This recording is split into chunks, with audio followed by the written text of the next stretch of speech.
Bonjour et bienvenue dans cette nouvelle vidéo où nous allons parler du film tant attendu, tant débattu depuis sa récompense au dernier Festival de Cannes, à savoir La Zone d'intérêt de Jonathan Glazer.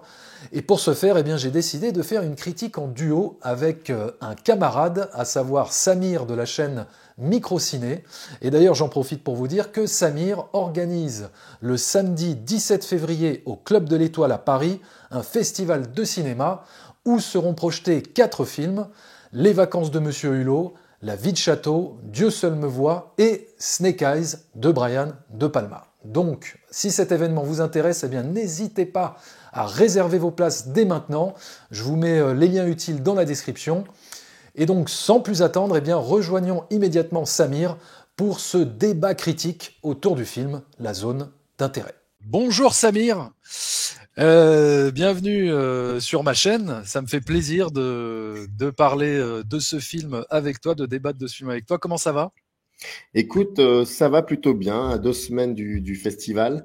Ouais. Très impatient et je suis très content. Effectivement, pour le coup, déjà merci pour ton soutien, vraiment un grand merci d'avoir répondu présent, ça me fait plaisir.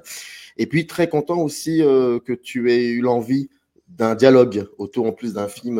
Enfin, je sais que c'est alors, je sais pas si on peut dire ça un sujet, mais en tout cas une période de l'histoire où nous sommes assez sensibles à ça via le cinéma. Donc je sais que Ouais. voilà, ça me fait plaisir d'en parler avec toi.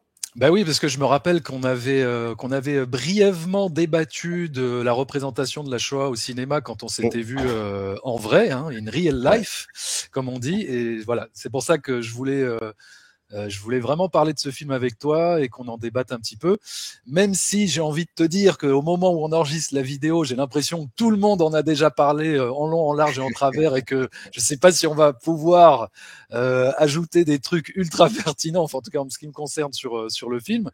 Mais bon, donc déjà, The Zone of Interest, la zone d'intérêt donc de Jonathan Glazer, c'était pour moi le film que j'attendais le plus en 2024, depuis que j'en ai entendu parler au Festival de Cannes dernier, Ouais, où il a remporté le Grand Prix, il me semble, hein, pas la Palme d'Or, mais le Grand Prix c'est du ça. Festival de Cannes. Et donc oui, le sujet, comment dire, le concept cinématographique titillait énormément ma curiosité, donc j'étais très très très impatient de le voir.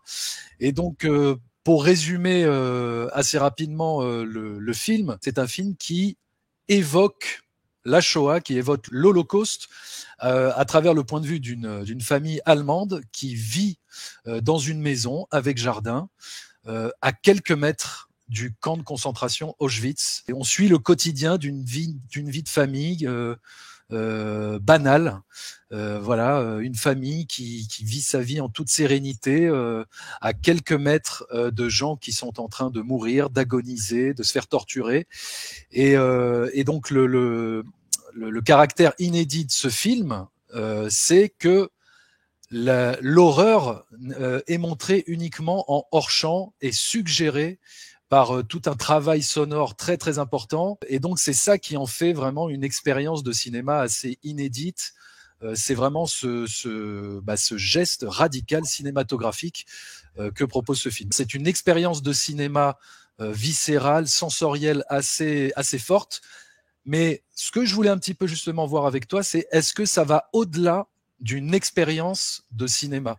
Tu vois ce que je veux dire? Est-ce que ça va au-delà d'une expérience, de l'expérience sensorielle cinématographique? Est-ce que ça raconte quelque chose d'inédit ou de plus que ce qu'on avait déjà vu sur ce genre de thème et de sujet? Donc, déjà, je voudrais que tu me dises ce que tu en as pensé et qu'ensuite on en débatte, quoi. Moi, je suis sorti de la salle de cinéma content.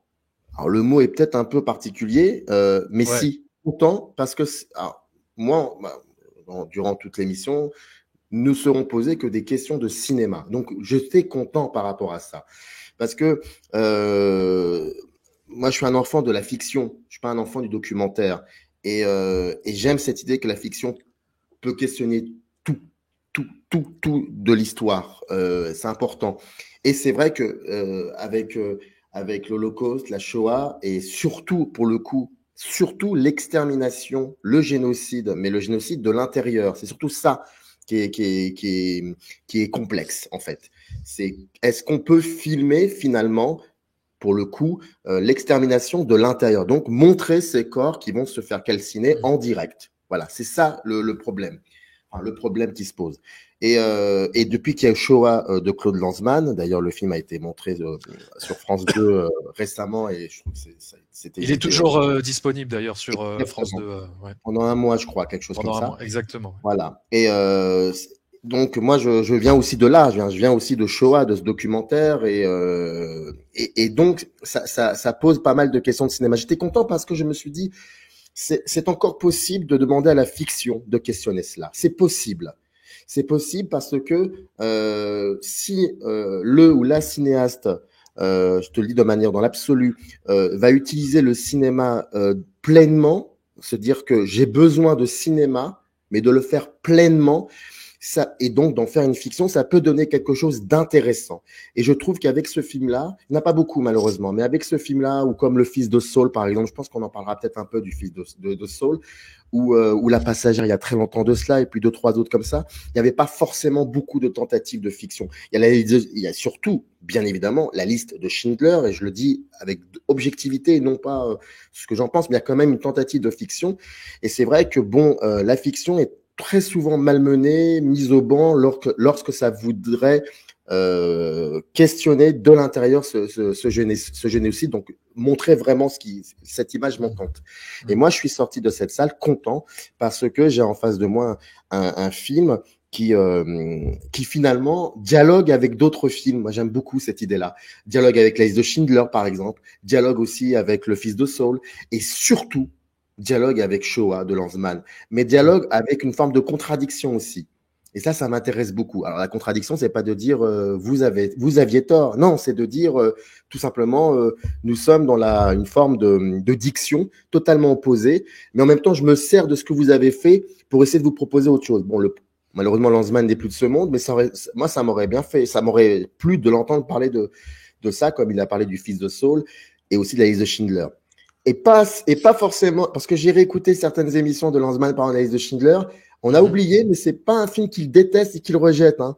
C'est 2-3 petites choses sur lesquelles il est pas. Et c'est un Spielbergien dans l'âme. D'ailleurs, à un moment, il dit j'ai vu tous ces films. Là, il y a le film, il y a le requin. Là, je l'aime bien celui-là. Le requin. C'est génial. Je trouve ça fascinant. Parce que comme le titre anglais, c'est Jaws, la mâchoire. Ouais. Donc lui, voilà. Mais là où je veux en venir, c'est que c'est ça. Donc ma sensation, enfin, je sors du film et je suis content. Je lui dis c'est bien. Enfin, on a une fiction qui peut travailler comme ça. Ça faisait longtemps. Et ça me plaît. Donc, voilà pour l'instant. C'est un film qui a forcément été un peu comparé à tous les autres films qui ont abordé le thème de la Shoah. Donc, t'en parlais, la liste de Schindler, mais on peut mettre aussi, je sais pas, La vie est belle de Roberto Benigni, oui. Le pianiste de Polanski, etc. Est-ce que tu trouves, parce que justement, tu parlais de Claude Lanzmann, et Claude Lanzmann, bon, il avait été assez critique envers la liste de Schindler, mais comme tu viens de le préciser, il ne l'a pas non plus détesté. Mais bon, il avait été critique, et il n'y avait pas que lui d'ailleurs, mais vis-à-vis de cette tentative de mettre trop de fiction, justement, ou trop de cinéma entre guillemets hollywoodien sur un sujet aussi terrible que la Shoah, et de faire du suspense, de faire du pathos, par exemple, même si moi je ne trouve pas qu'il y a du pathos dans la liste de Schindler, je trouve que les émotions et tout ça sont vraiment authentiques. Mais voilà, le fait de mettre de la musique, le fait de mettre voilà, les violons de John Williams, etc., de faire même un peu de poésie quelque part avec cette petite fille en rouge. Donc vraiment d'utiliser les outils cinématographiques pour raconter une histoire autour de ce sujet-là. Est-ce que tu trouves que la zone d'intérêt, par exemple, pour toi, réussit là où Spielberg a peut-être échoué ou a manqué quelque chose, ou est-ce que tu trouves que c'est plus noble, en fait, l'approche de Jonathan Glazer? Ah non, mais je trouve que toutes les approches sont nobles, pardon, même celle de Spielberg. Hein. J'ai aucun problème avec ce cinéaste-là, de par cet aspect-là. D'ailleurs, je vous ouvre une petite parenthèse, Ça va vraiment te surprendre. On avait discuté de la liste de Schindler quand on s'était vu à l'issue de la projection Lettres de l'angoisse, et je t'avais parlé de cette fameuse séquence avec la petite fille qui était, enfin, sur fond de noir et De blanc, noir et lors blanc. du rafle du ghetto, il y a cette petite fille. Bah, tu sais quoi, là, pour préparer cette émission, je suis tombé sur un texte, je crois, c'est de Huberman, de Georges Didier Huberman, et qui dit en gros quelque chose comme même dans le noir et blanc, lorsqu'une couleur surgit pour montrer l'horreur, et ben c'est une manière d'une possibilité de revanche. Et tu Ouais. sais quoi? Eh ben, je me dis que c'est peut-être ça, en fait. Donc, là, en direct, je te dis peut-être que finalement, c'est peut-être un beau plan. Et j'avais vraiment pas compris. Et j'avais vraiment pas compris. Et attends, je suis pas du tout je déteste les de Schindler, hein. Mais là, ça reconsidère certaines choses. Et peut-être que c'est une possibilité de revanche, finalement, de Spielberg sur l'horreur, en fait. Et pas Ouais. forcément juste de dire cette petite fille en rouge traduit un espoir. Non, non, c'est beaucoup plus Alors, complexe que ça. dans l'esprit de Spielberg, justement, la petite fille en rouge, ça voulait pas forcément dire ça. Pour lui, c'était qu'on ne pouvait pas ne pas voir l'horreur qui était en train de se passer. Elle Voilà. Voilà. symbolisait, voilà, elle ressort tellement, cette petite fille en rouge avec son manteau rouge, elle ressort tellement au milieu de toute cette horreur qu'il était impossible de ne pas voir. Donc tous ceux qui disaient ne pas être au courant de ce qui se passait, voilà, c'était Ouais, une ouais. façon de répondre à ça et de dire non, non, non, vous saviez, on ne pouvait pas passer à côté de l'horreur qui était en train de se dérouler. Mais alors donc, là où je voudrais en venir, c'était que moi j'ai entendu depuis pas mal de jours des gens dire, bah voilà, The Zone of Interest, c'est vraiment la bonne manière dont il fallait parler de la Shoah, c'est-à-dire sans la montrer frontalement et sans être trop démonstratif, mais juste être dans la suggestion et tout ça. Et donc on va dire l'approche qu'il fallait, c'est-à-dire avec un aspect presque documentaire, avec un aspect dans la mise en scène qui évite l'empathie, etc. Enfin bon, tout, on va dire, les artifices de mise en scène conventionnels, classiques, qu'on peut avoir sur n'importe quel film. Et là où je voudrais répondre à ça, c'est de dire que à partir du moment, enfin, en fait, moi, je suis comme toi, hein, je ne trouve pas qu'il y ait une manière plus noble ou moins noble d'aborder le thème de la Shoah. Je peux adorer la liste de Schindler, comme je peux adorer Le Fils de Saul, comme La vie est belle de Benigni, comme à partir du moment où la finalité du propos est noble et authentique et sincère, moi j'adhère totalement. Et puis si le film est bien fait, si cinématographiquement parlant, c'est intéressant.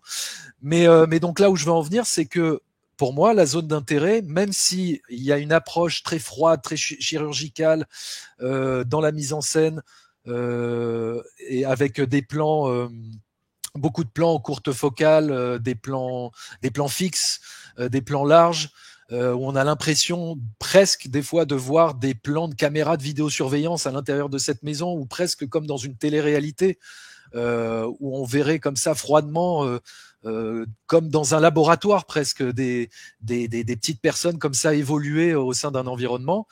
Euh, Moi, je trouve que rien que de faire ça, c'est déjà une approche esthétique. Mais tout comme Le Fils de Saul, par exemple, le fait de faire un film, par exemple en 4 tiers, de prendre le parti pris que d'être focus que sur une seule personne qui traverse l'horreur, etc. Enfin, je veux dire, à partir du moment où on prend une caméra, où on prend des comédiens, des techniciens, on met de la musique, on fait du montage, on manipule la réalité. Donc, tu vois ce que je veux dire? Ouais. Moi, je ne suis pas d'accord pour opposer, enfin, comment te dire? Oui, opposer les bonnes et les mauvaises manières d'aborder ce sujet entre les différents films et les différents réalisateurs. On est d'accord sur le fait qu'il n'y a pas de restriction ou d'interdit. Si Voilà. on veut faire, il faut faire. Bon. Après, effectivement, on peut aussi. Après, c'est quand ça a été fait. Et Laszlo Nemes, le réalisateur du Fils de Saul, disait lors d'une émission promotion chez Trapenard, Augustin Trapenard, je crois que c'est sur France Inter, si je me trompe pas. Donc à l'époque, en 2015, à un moment, Augustin Trapenard, enfin, il est ce qu'il est, mais il lui pose une question en guise de conclusion et lui dit, mais ça veut dire, qu'est-ce que c'est pour vous une image? Et Laszlo Nemes répond, une image, c'est une trace. Et ensuite, alors il invente pas l'eau chaude quand il dit ça, mais c'est bien quand même de le dire, de le rappeler aussi. Et il dit ensuite quelque chose de très important, il dit, je l'ai noté, oui, maintenant, aujourd'hui plutôt, il dit, aujourd'hui, il faut vraiment bien réfléchir à comment fabriquer une image aujourd'hui, c'est-à-dire quelle langue doit-on adapter et est-ce que finalement l'image ne devrait pas être mise au centre de tout. Ça veut dire qu'en fait, oui, il faut faire. J'ai même envie de te dire, c'est un peu ton job. Il faut faire. Tu es cinéaste, vas-y. C'est important. Mais ensuite, c'est quoi le rapport avec l'image? Là, tu parles de Spielberg, la liste de Schindler, tu parles de une des fameuses séquences, mais pour moi, c'est certainement c'est la fameuse. Pour moi, c'est la plus importante séquence dans le film La liste de Schindler, parce que c'est vraiment celle où je n'ai pas compris du tout et j'ai eu beaucoup de mal. C'est la séquence de la douche. Et cette séquence-là, là où c'est compliqué, c'est comme tu l'as très bien dit, mais tu ne l'as pas dit pour parler de la séquence de la douche. Attention, tu parlais de suspense. C'est là où ça devient compliqué. C'est là où comment on la fabrique cette image, quelle langue on adopte. C'est là où peut-être on peut commencer à entamer un dialogue, discussion, critiquer, peu importe, mais c'est là où il y a des choses qui se disent. Et le fils de Saul, si tu te souviens très bien, commence pratiquement on découvre ce personnage qui fait partie de ce qu'on appelle les sommaires commandos, si je me trompe pas. Enfin, je retrouve, voilà, les commandos c'était des commandos, c'est terrible. Mais c'était en fait parce que pour les nazis, il fallait que ça soit les juifs qui mettent les juifs dans les fours. Dans les voilà fours, comment, voilà comment il était chargé de mettre les corps dans les fours. C'était là où c'était encore voilà. La perversion. Et donc exactement. Et donc ce gars-là. Il est comment dire, ils attendent entre parenthèses, parce que c'est comme ça qu'on les appelait, les marchandises qui arrivent, et puis tu avais donc tous ces juifs qui descendaient, on leur retire, ils retirent leurs vêtements, et puis ensuite ils rentrent directement dans la chambre, dans la mort, quoi, vers la mort.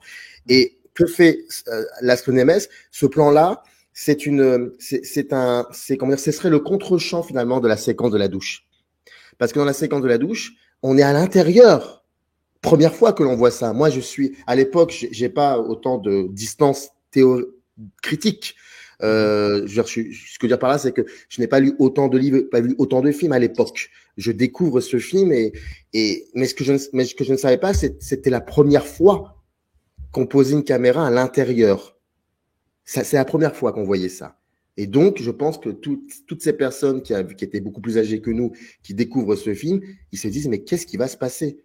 Comment il va faire? Qu'est-ce qui va se passer?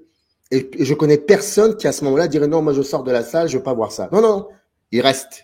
Et c'est ça. Et ça, je crois qu'on va parler de ça aussi, du rapport au spectateur avec la zone d'intérêt, parce que je crois que c'est très important. Et donc, finalement, en fait, ils sont là vraiment pour se faire doucher, pour être lavés. Donc, il y a la création du suspense, tout ça. Après, là, on peut en parler.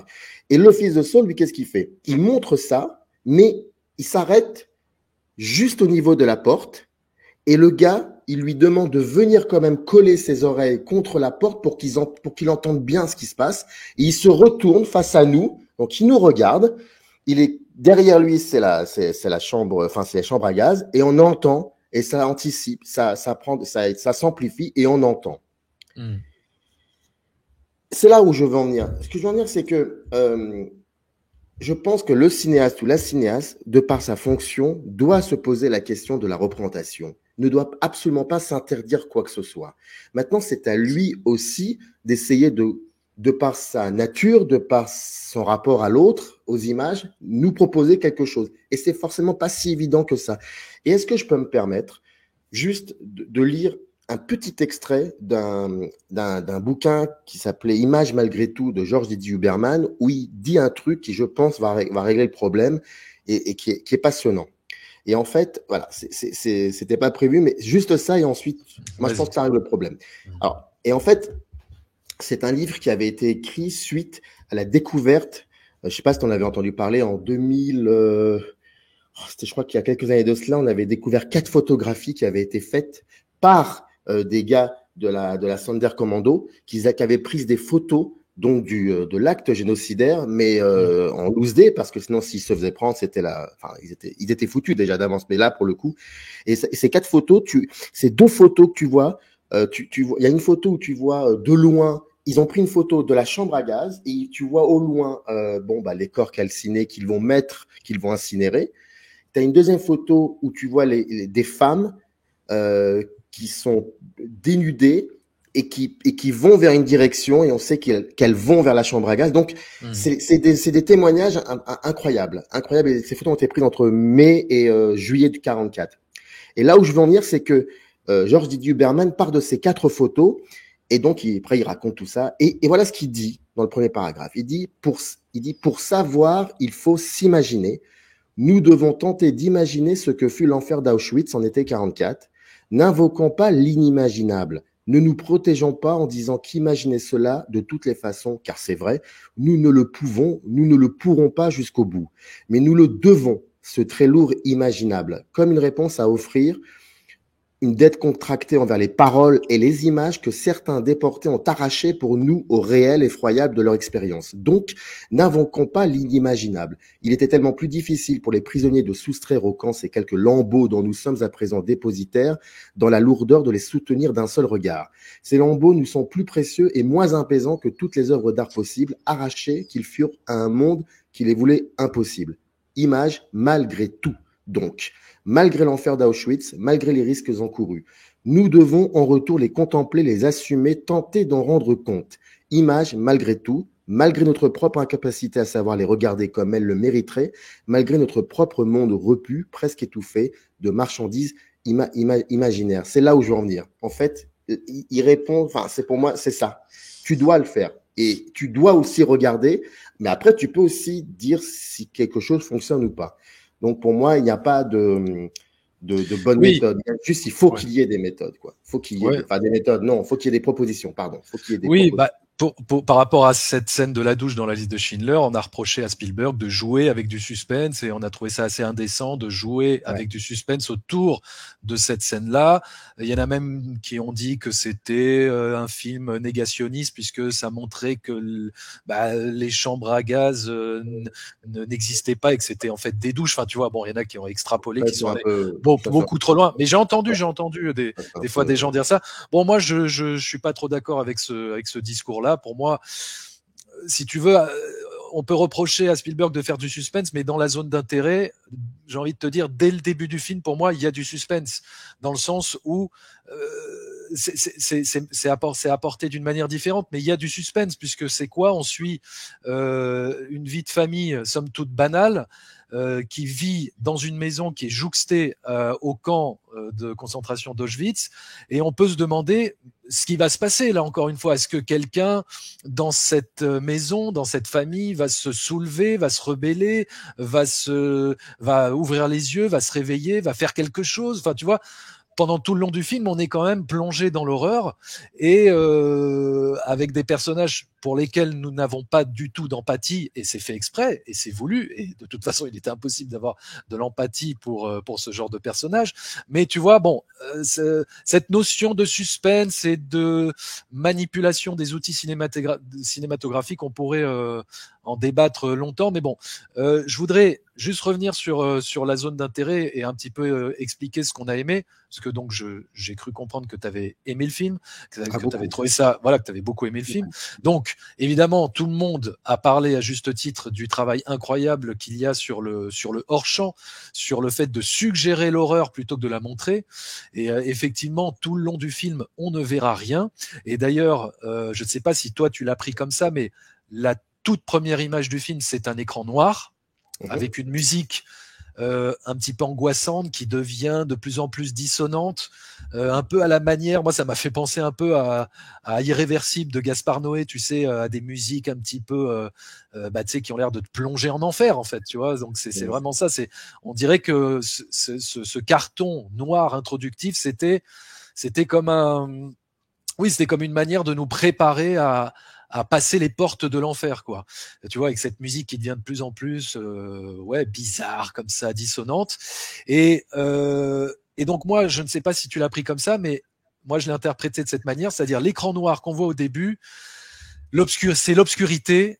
Et c'est une manière. En fait, pour moi, c'est presque la note d'intention de tout le film, c'est-à-dire le noir, c'est les ténèbres, l'obscurité qu'on ne verra pas en fait, que vous ne verrez pas, mais vous ne ferez qu'entendre. C'est pour ça qu'il y a cette musique. Vous ne pourrez que vous projeter et faire marcher votre imagination, et tout ça suggéré par le son. Et c'est vrai que cette note d'intention, elle est très très forte, et elle fonctionne. Enfin, on pourrait trouver le procédé un petit peu redondant quand même pendant le film, puisque on n'est pas face à un film, on va dire, conventionnel en termes de narration, en termes de scénario. Il n'y a pas véritablement d'enjeu, il n'y a pas de personnage, il n'y a pas de protagoniste ou d'antagoniste. On suit vraiment le quotidien banal d'une vie de famille, et qui vivent vraiment à côté de l'horreur et qui s'en accommodent. Et donc voilà, c'est un film qui nous montre la banalité du mal et comment l'être humain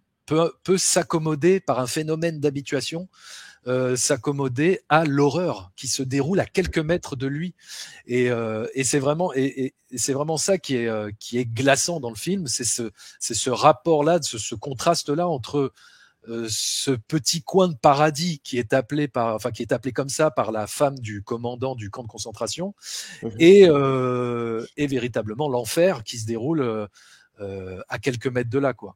Et donc oui, donc toute cette approche du hors-champ et de tout suggérer par le son, c'est-à-dire avec des bruits de tirs, de balles, où on comprend que des gens se font exécuter, le bruit des cris de terreur, le bruit des cris de souffrance, de la machine, des fours, des cheminées, et tout ça, on comprend tout ce qui se joue, mais sans véritablement le voir. Donc, moi, il y a une image qui m'a totalement marqué, et je pense qu'il a marqué la plupart des gens. C'est évidemment ce plan large dans le jardin où il y a toute la famille qui prend du bon temps.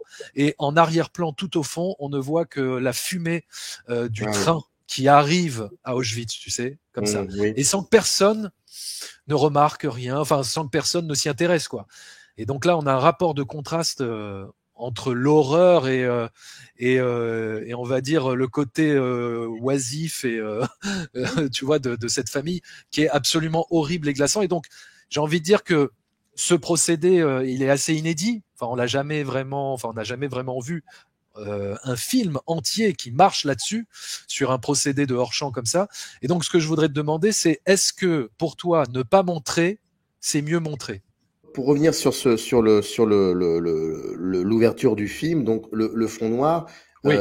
Encore une fois, pardon de revenir là sur cet écrivain, mais c'est très drôle parce que quand Le Fils de Saul est sorti en 2015, donc toujours Didier Huberman avait écrit une lettre pour adresser au réalisateur, et cette lettre, il l'avait intitulée Sortir du noir. Sortir du noir. Et il disait en gros, lorsque dans la salle obscure pendant la projection, j'ai eu quelquefois envie non pas de fermer les yeux, mais que tout ce que vous mettiez en lumière dans ce film retourne pour un temps si bref soit-il au noir. Quelle épreuve en effet que cette foule d'images et que cet enfer de son rythmant inlassablement votre récit. Et il termine en disant, et le geste d'Orphée qui s'ouvre la nuit en vouant toute sa vie à sortir du noir, un seul être aimé.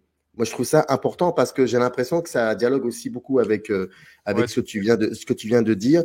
Je pense qu'un cinéaste doit utiliser pleinement le langage cinématographique. Donc, si il a trouvé la possibilité de montrer ce qu'il a envie de montrer, il doit montrer. Moi, je n'ai aucun problème avec ça.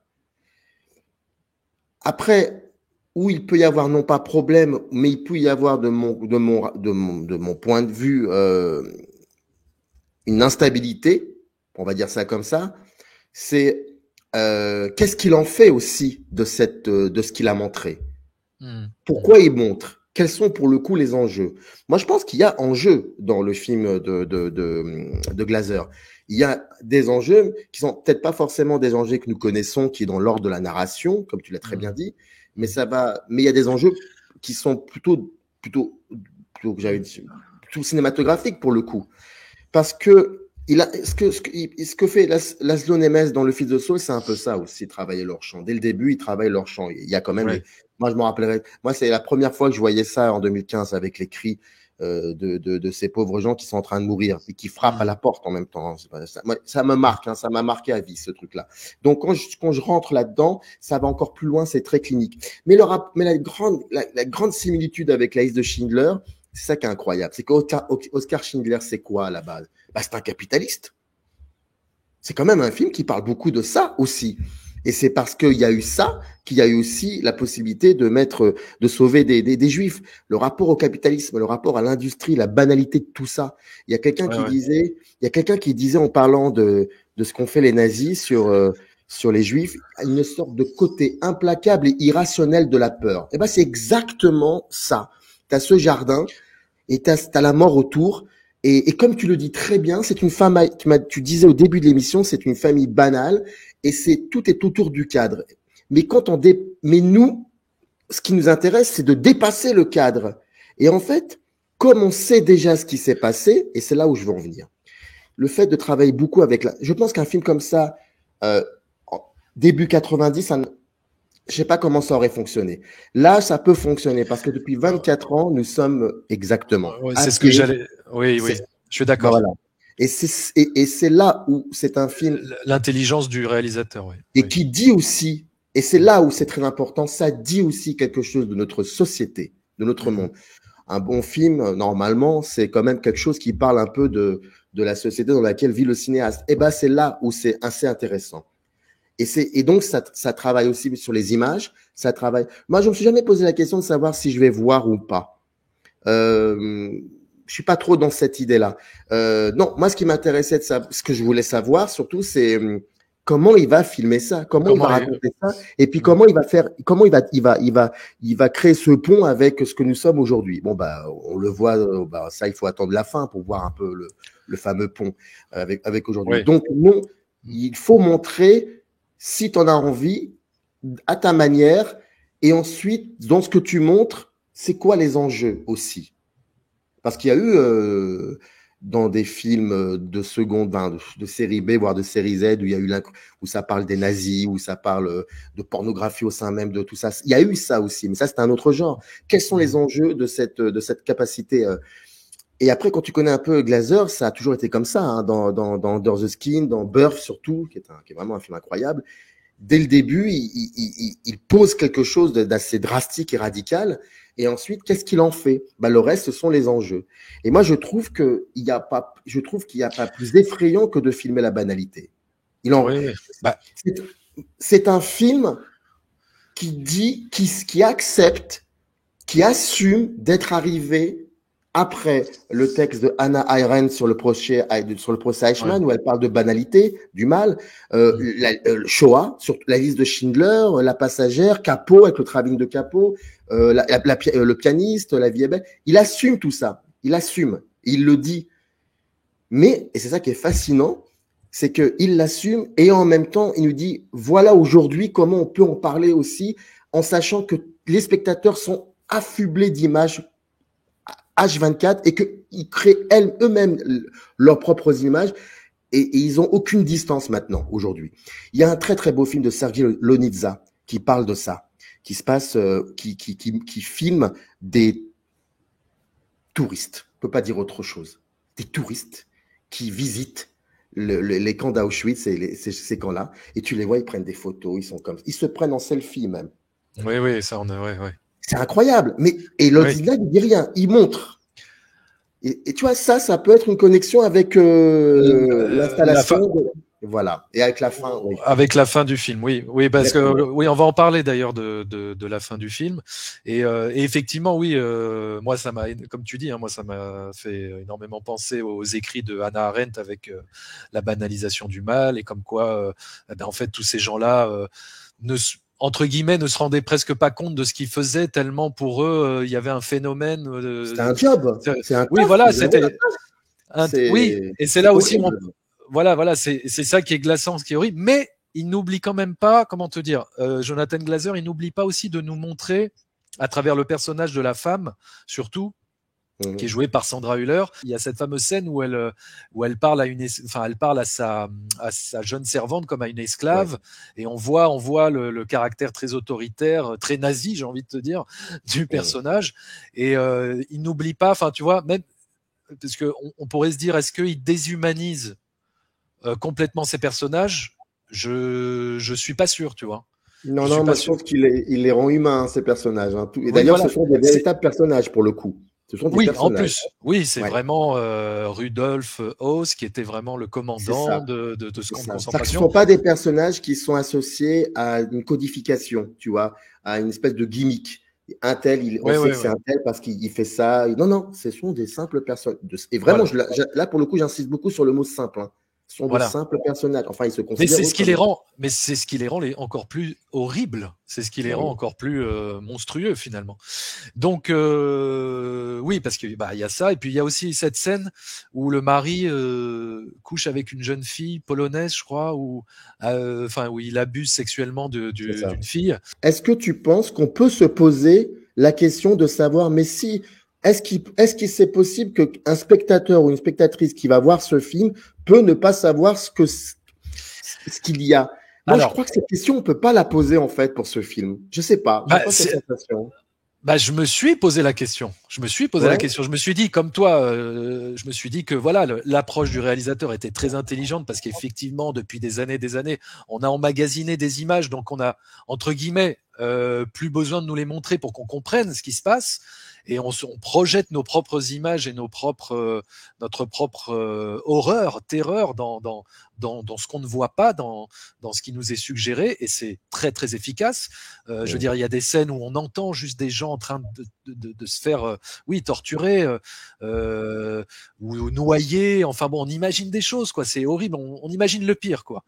Donc forcément, ça fonctionne. Mais effectivement, quelqu'un, on va dire la jeune génération qui n'a pas vu Nuit et brouillard ou de Nuremberg à Nuremberg, eh bien, est-ce que cette génération va comprendre ce qui se joue dans le film? Est-ce que, bon, enfin, j'ai envie de te dire, ce serait Moi, je, dramatique, mais moi, je pense que, moi, après, c'est mon côté un peu naïf, mais bon, là, enfin, je sais pas si on est encore dans le rapport à la critique, mais moi, j'ai cette sensation que celui ou celle qui ira voir ce film, qui décidera d'aller voir ce film, oui, tout âge confondu, je suis persuadé il sait ce oui, qui se passe, oui, oui, et je pense à mon avis. je suis d'accord. Après, je sais pas, tu le sais, tu le Oui, sais. oui, c'est vrai que si tu fais la démarche d'aller voir ce film, sauf si tu es tiré de force par quelqu'un et que voilà, on te propulse dans cette salle. Mais normalement, Ouais, oui, si tu as fait la démarche d'aller voir ce film, c'est que tu sais ce que tu tu vas vas voir. Oui, oui, te avoir. tout à fait. On parlait justement de déshumanisation qu'il ne fait pas finalement sur les personnages de son film. Mais par contre, quelque part, il déshumanise les victimes puisqu'on ne les voit pas. À aucun moment, il va poser un visage humain sur les victimes de la Shoah. On ne fait que les entendre. Euh, on ne fait que les entendre, et à la fin du film, là, bon, on va un peu spoiler, mais à Oui, la fin du film, on va voir, comment te dire, on va voir ce qu'il reste d'eux, oui. c'est-à-dire leurs valises, leurs chaussures, leurs Oui. vêtements, et jamais on n'aura vu un visage humain sur les victimes de la Shoah. Et c'est encore une fois, c'est ultra glaçant d'avoir procédé comme ça. Et moi, ça m'a fait l'effet. Enfin, c'est comme si le réalisateur avait voulu nous dire, enfin, nous faire comprendre que ces gens-là sont des fantômes qui nous hanteront à jamais, puisqu'on ne les, Et les tu vois, fantômes du permanent. Ce sont les fantômes du permanent, comme disait voilà, l'autre. voilà, des spectres qui nous hanteront à jamais. Voilà. On ne les a pas vus, mais ils sont là. Ils étaient tout autour de nous. On les a entendus, mais on ne les a pas vus. Et ils nous hanteront à jamais. Voilà. Et voilà ce qu'il reste d'eux, uniquement leurs vêtements, leurs valises, etc. Et donc ça aussi, j'ai trouvé ça très fort. Et je sais pas ce que tu en as pensé. Mais enfin, c'est très important parce que, alors déjà, tu vois, par exemple, Lanzmann disait de Shoah, ce n'est pas un film sur les survivants, c'est un film sur la mort. Ouais, Et, enfin, ouais. et c'est pas un film sur les survivants. Les survivants, Bah, il, il, c'est la il liste de raconte Schindler. voilà, il raconte souvent cette anecdote. Il dit un jour, il y a un gars qui est venu me voir à l'issue d'une projection. Il vient me voir et il me dit moi, j'ai fait 7 camps. Et l'autre, et Lanzmann lui répond parce que bon, il était quand même très provocateur, Lanzmann. Il lui dit bah si vous n'en aviez fait qu'un seul, vous ne seriez pas là en face de moi. Enfin Hmm. voilà, c'est là aussi. Mais je pense que c'est ce qu'on dit dès le début depuis le début de l'émission, c'est que il y a beaucoup de comme ça de dialogue entre films, entre livres et tout ça. Et je pense que je crois que Glaser pour le coup euh, montrer ces visages, ce serait un autre film. Il y aurait Ouais, un autre, totalement. ce serait pas Hmm. celui-ci, je crois. Et puis donc le dispositif serait totalement différent et ça serait montré quoi? Une masse. C'est compliqué une masse parce que ça veut dire ça déréalise tes intentions quand tu es dans la masse. Des individus, d'accord. Alors si tu montres des individus, il faut aussi, comme tu l'as très bien dit, à ce moment-là, qu'il y ait aussi un enjeu narratif pour le coup. Là, on est Hmm. vraiment dans un autre film. C'est très compliqué et c'est très intéressant quand tu me parles de ne pas que c'est perturbant de ne pas les voir eux, c'est-à-dire tous ces juifs qui se font tuer. Et en même temps, je pensais à un film, La vie est belle. Et ce qu'on a reproché à Benigni, c'est de Hmm. montrer des visages qu'on pouvait pas voir dès qu'ils arrivaient, dès qu'ils mettaient le pied dans le camp. Ils étaient tout de suite orientés vers la mort, les enfants par exemple. Et tu vois, c'est intéressant quand tu parles de ça, parce que ça se connecte et ça se dialogue avec La vie est belle. Et La vie est belle, c'est un autre film, d'autres enjeux, c'est compliqué, c'est différent, c'est très drôle, même la deuxième partie parfois est très très très drôle. Moi, c'est un film j'ai beaucoup de mal avec ce film parce que je sais pas trop quoi y penser, donc c'est très intéressant. Mais Ouais. je referme la parenthèse. Là où je veux en venir, c'est qu'est-ce qu'on fait? On va filmer une masse, mais ça serait autre chose, ça serait différent, ça serait un autre dispositif. Filmer des individus, là on est dans des enjeux narratifs, mais que narratifs pour le coup. Donc on est aussi dans comme tu l'as très bien dit, c'est la liste de Schindler, c'est Spielberg, donc c'est autre chose. Ou c'est le pianiste, c'est autre chose. Et Ouais, ouais. moi, je pense que ce fameux, parce il est fameux, même si, et vraiment, j'insiste beaucoup, Laszlo Nemes le fait dès le début du film, dans Le Fils de Saul, vraiment. Après, l'autre, par contre, il y va, quoi. Il fait ça pendant plus d'une heure 45, et même parfois, ça va très loin. Ça va même très, très loin. Et, euh, et moi, c'est ça qui m'intéresse, c'est en fait comment faire pour vivre avec aujourd'hui, avec des images autour de toi. Euh, non pas que je dis que ce que l'on voit pas, ce sont que des images, mais comment faire pour vivre, comment faire pour avoir toujours cette conscience et pouvoir vivre en, en sachant vraiment bien regarder ce qu'il y a autour de nous, ou en sachant bien ce qu'il y a, ce qu'il y a écouté autour de nous aussi. La notion de voir et la notion d'écoute. Et la notion de voir, la notion d'écoute, eh ben, moi, je suis persuadé que n'importe qui regarde ce film, au bout d'une heure 45, il a dans sa tête, il a créé des visages. Bien sûr, bien sûr. Parce qu'il a tout simplement eu le temps de le faire. Et ces visages-là et pourquoi c'est perturbant? Parce qu'il ne peut pas les nommer, ces visages-là. Mais il les a. Et Il les a en généralement, tête, bien sûr. et généralement, quand tu penses à des visages que tu crées, généralement, ce sont des visages qui te renvoient à toi-même. Hmm. Et moi, me concernant, et là, j'ouvre une petite parenthèse extrêmement subjective que je vais refermer tout de suite. Moi, quand je les vois, ces images dans ma tête, et ben, étrangement, c'est pas forcément des images, c'est surtout il y a quelques images, effectivement, de personnages juifs que j'ai vus dans des fictions, d'accord? Hmm. Donc, c'est des acteurs et des actrices. Mais étrangement, il y a aussi des visages de d'autres personnes qui sont pas forcément juifs, mais qui ont subi aussi des génocides. Et c'est pour Hmm. ça que ce film est grandiose. Parce que, alors, je dis pas que ça prend comme base ça, mais la résonance qu'il nous livre, c'est une grande question sur tout. C'est ce qu'il y a, Ouais.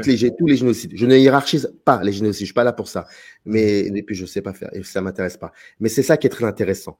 C'est que, il y a aussi ce rapport, les Ça fait, images manquantes. les images manquantes d'autres génocides qu'on n'a pas, et voilà. Et c'est ça qui est passionnant, je pense. Et oui, ça renvoie à ça fait écho avec des choses actuelles. Bien sûr. Oui, et ça nous renvoie même ça nous questionne même sur notre rapport à l'horreur qui se joue tout autour de nous, et nous qui continuons à vivre notre vie et tout en sachant ce qui se passe autour de nous. Et l'horreur, ça questionne aussi là-dessus.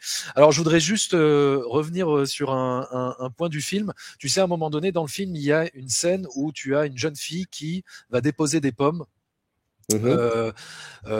sur en fait le lieu de travail des prisonniers du camp pendant la nuit. Elle va faire ça pendant la nuit pour que le lendemain, les prisonniers puissent avoir quelque chose à manger et qu'ils ne meurent pas de faim, etc. Bon.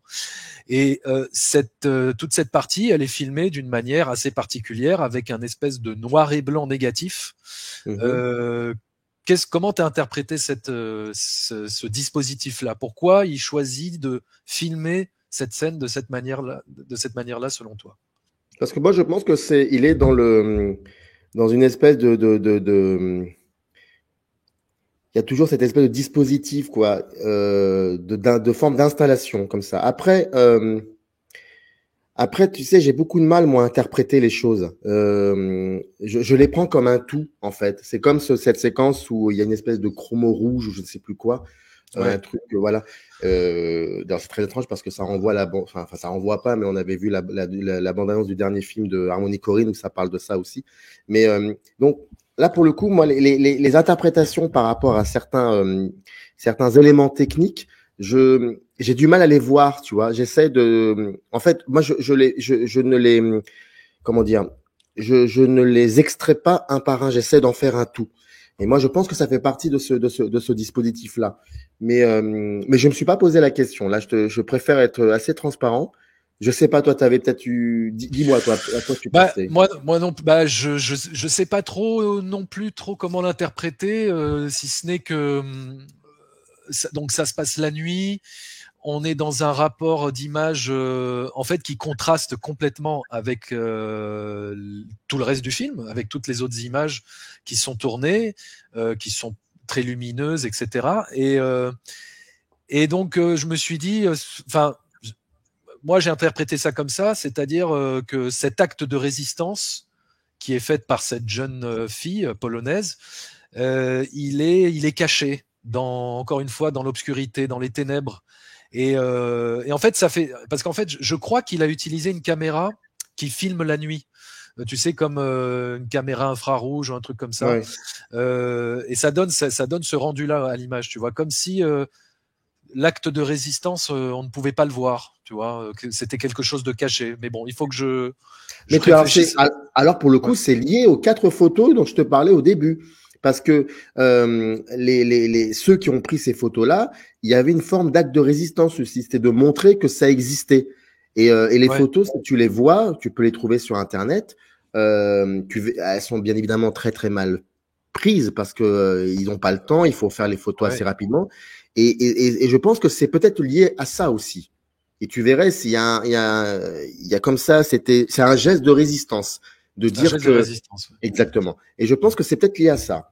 Mais voilà, mais après, moi, ce qui m'interrogeait, c'était vraiment pourquoi il l'a filmé de cette manière-là et qu'il ne l'a pas filmé de manière conventionnelle, normale. Tu vois, là, il y a vraiment, on a l'impression de voir un négatif de photo. Mais donc, il y a ça qui m'interrogeait. Et puis, il y a aussi la toute fin du film où on voit le personnage du commandant qui descend les escaliers comme s'il descendait, tu sais, en enfer, quoi, comme s'il descendait les marches de l'enfer. Et à un moment donné, il vomit, il s'arrête, non, il continue de descendre, et à un moment donné, il est face, il lance, je crois, un regard caméra, et là, le film se coupe, et ça reprend de nos jours à Auschwitz, dans ce qu'est aujourd'hui Auschwitz, à savoir le musée, le mémorial d'Auschwitz, avec des personnes, des employés qui passent le balai et qui passent l'aspirateur, qui nettoient. Ça aussi, c'est ultra troublant. D'une manière non, ça renvoie à la banalité du reste du film. Ouais. où tu vois des gens en train de nettoyer d'une manière totalement banale, comme on nettoierait, je sais pas moi, les bureaux d'une grosse entreprise. Et donc Bah oui, voilà. mais c'est ça. Mais tu vois, c'est Mais, terrible ce que tu viens de dire. Mais alors, tout le film nous parle de ça, en fait. C'est une grosse oui, entreprise. ah bah c'est l'industrialisation de la mort. Voilà, parce que bon, quand ils vont vers la mort, on leur retire ce qu'ils ont, et ce qu'ils ont, c'est le fameux manteau de fourrure. Oui, oui, oui. Non, mais ça, c'est. Non, mais de toute façon, voilà. En Tu fait, vois, c'est. là où je voulais, Oui, je t'en prie. là où je voulais en venir par rapport à la narration non conventionnelle du film et au fait qu'il n'y ait pas vraiment d'enjeu narratif, même s'il y en a un au milieu du film, on va dire, avec la femme, enfin, avec le fait que la famille doit déménager et aller dans une autre maison ou ailleurs et que la femme veut à tout prix rester dans son petit coin de paradis. Voilà, on va dire que c'est ça l'enjeu, c'est est-ce elle va pouvoir rester, est-ce qu'ils vont rester dans cette maison, comment un être humain peut vivre comme ça, en toute sérénité, au milieu de l'horreur. Enfin voilà, donc il y a vraiment Ouais. ça. Mais ce qui est aussi quand même très fort dans le film, c'est tous ces petits points de détail d'horreur. Encore une fois, la banalisation de l'horreur, du mal, à travers tous ces petits points de détail, comme les réunions qu'ils ont, où ils discutent du meilleur rendement possible pour gazer le maximum, pour tuer C'est le un conseil maximum de. d'administration. C'est un Oui, conseil voilà, d'administration. c'est un C'est un conseil conseil d'administration. d'administration. Voilà, mais c'est tout ça qu'on n'avait jamais vraiment vu, je trouve, dans un film. Alors, ça Ouais, existait ouais, plus ou moins, dans un film français qui s'appelle La question humaine de Nicolas Klotz, où d'accord. ça se passe de nos jours. Le personnage principal joué par Mathieu Amalric est un psy d'entreprise. Et je pense, si je me souviens bien, on lui donne un boulot à faire. Progressivement, il commence à prendre acte de ce qu'il représente, de ce que c'est que l'entreprise, ce que ça veut dire ça dans notre société. Puis progressivement, le cinéaste commence à faire des connexions avec la Shoah, tout ça, pardon, avec la Shoah, je veux dire, et tout ce qu'il y a autour. Et on comprend un peu le rapport au capitalisme. Et donc, non, c'est pas comme dans la zone d'intérêt, c'est sûr. D'ailleurs, le titre, déjà, la zone d'intérêt, même si c'est un titre c'est comme ça qu'on les appelait, mais déjà, ça veut dire quelque chose, la zone d'intérêt. Mais pour revenir à cette séquence finale, là, avec Oui, Oz, moi, je pense qu'à ce moment-là, il comprend pas trop ce qui lui arrive. Il comprend pas pourquoi. Enfin, il a fait son travail. C'est exactement ce que dit Adolf Eichmann pendant le procès. Il dit, c'est mon travail. On m'a donné des ordres, je dois les faire. Et c'est là oui. où Mais c'est. pourquoi tu dis il ne comprend pas Enfin, ce qui lui arrive? C'est-à-dire, c'est quoi qu'il ne comprend pas? Enfin, je veux dire, c'est c'est le fait de, parce que tu sais, il y a ce moment où il s'arrête et il y a un regard, enfin, il y a un regard caméra. Il regarde le spectateur comme s'il nous questionnait mais c'est et ça. Enfin, non, je parle pas de oui, ce que le film a pu de ce qu'on a pu voir dans le film qui a fait qu'il va se passer des. Non, non. C'est là pour le coup. Moi, je pense que c'est un film qui a une forme, qui travaille beaucoup l'interactivité aussi avec ce que nous sommes devenus, avec ce que ouais, ça nous a donné aussi. Et c'est là où c'est passionnant parce que en fait, comment dire. Moi, je vois dans tous ces gens-là, dans tous ces personnages nazis qu'on voit dans le film, dans ce conseil d'administration, tout ça, je vois pas de sadisme. C'est dur ce que je vais dire. Non, je vois quelque chose, comme tu l'as très bien dit, une espèce de rigueur, une espèce de rigueur comme ça, mais d'une frayeur totale. Et c'est pas du sadisme. On a un job de telle heure à telle heure. Il faut le faire. Il faut qu'on fasse vite parce qu'à la base, les camps de concentration, la solution finale a été créée parce que avant on les tuait avec des armes à feu et ça n'allait pas vite. Et puis c'était fatigant, c'est exactement ce que ça disait. Et ouais. donc c'est comme ça que ça a été créé la solution finale. Je crois que c'est une réunion qui a duré 3-4 heures et c'est là qu'ils ont décidé, je ne me rappelle plus d'ailleurs bref. Et c'est ça que ça montre aussi. Parce que j'avais lu quelque part que il y avait en fait, c'est pas qu'ils s'en rendaient compte, mais il y avait des moments parfois où tu en avais certains qui vomissaient.